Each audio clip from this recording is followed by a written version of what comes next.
Dalam nama Bapa dan Putra dan Roh Kudus. Amin.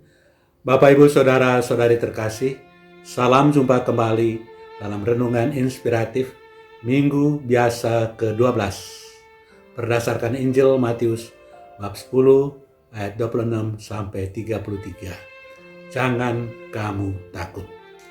Bapak, Ibu, Saudara-saudari terkasih, Santo Yohanes Chrysostomus yang hidup pada tahun 347 sampai 407 Masehi dan yang pernah menjadi uskup Antiokhia, dikenal sebagai orang yang tidak takut terhadap siapapun.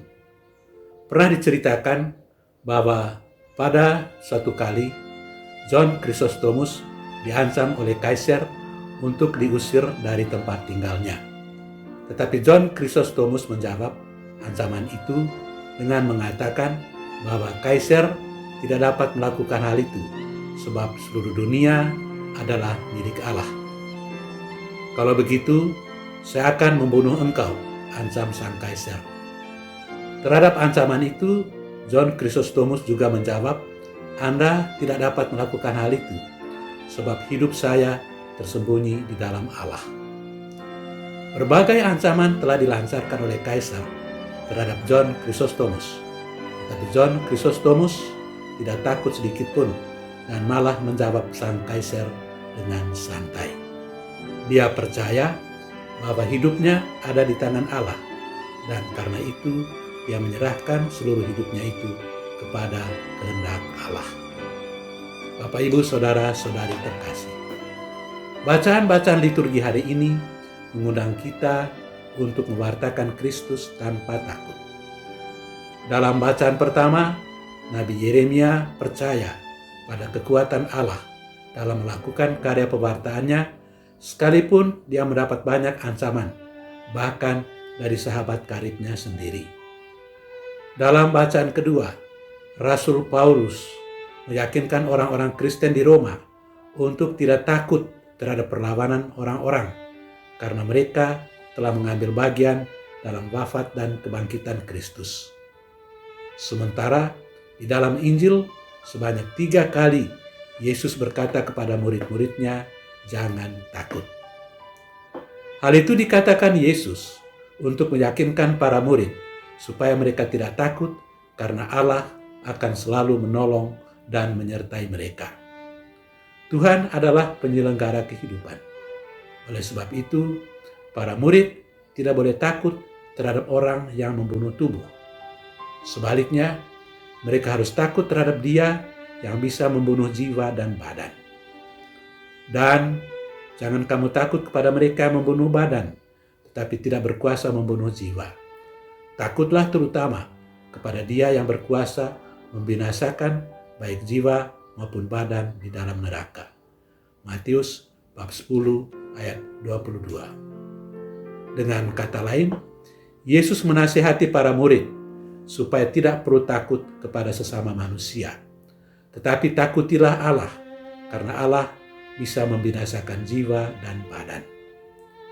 Takut terhadap Tuhan berarti mengakui kebesaran dan kemahakuasaan Allah, menghormati dan menaati Allah, dan hidup dalam relasi yang benar dengan Allah. Takut akan Allah harus diwujudkan dalam menaati perintah-perintahnya atau melaksanakan hukum-hukumnya yang dapat diringkaskan dalam hukum cinta kasih, yakni mengasihi Tuhan dan sesama, hidup jujur dan adil, saling memaafkan, dan menolong satu sama lain dalam semangat kerendahan hati.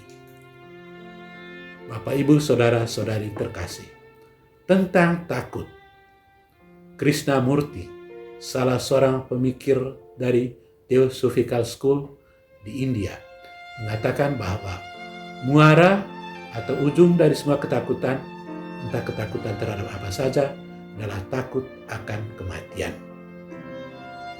Kita takut terhadap apa saja, takut terhadap setan, takut terhadap semut, takut terhadap ular dan lain-lain, karena ujung-ujungnya kita takut akan kematian. Tetapi siapakah dari kita yang pernah mengalami kematian dan memberitahukan bahwa kematian itu tidak menyenangkan? Dalam buku tentang hidup sesudah kematian, Life After Death, dilaporkan hasil penelitian seorang peneliti Belanda yang mewawancarai pengalaman orang-orang yang divonis mati oleh dokter tapi hidup kembali yang jumlahnya 1.000 orang dan memberi kesaksian yang mirip, yakni bahwa hidup sesudah kematian itu ada dan indah. Ketika diwawancarai oleh seorang peneliti itu terhadap orang-orang tersebut, mereka mengakui bahwa mereka belum pernah mengalami kebahagiaan di bumi ini seperti ketika mereka mengalami kematian dalam tanda petik, mati suri.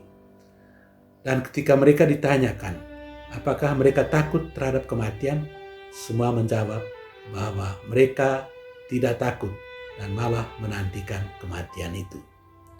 Karena itu, janganlah takut. Pasrahkan hidup kita kepada Tuhan sebagai penyelenggara kehidupan. Tuhan memberkati kita. Amin. Dalam nama Bapa dan Putra dan Roh Kudus. Amin.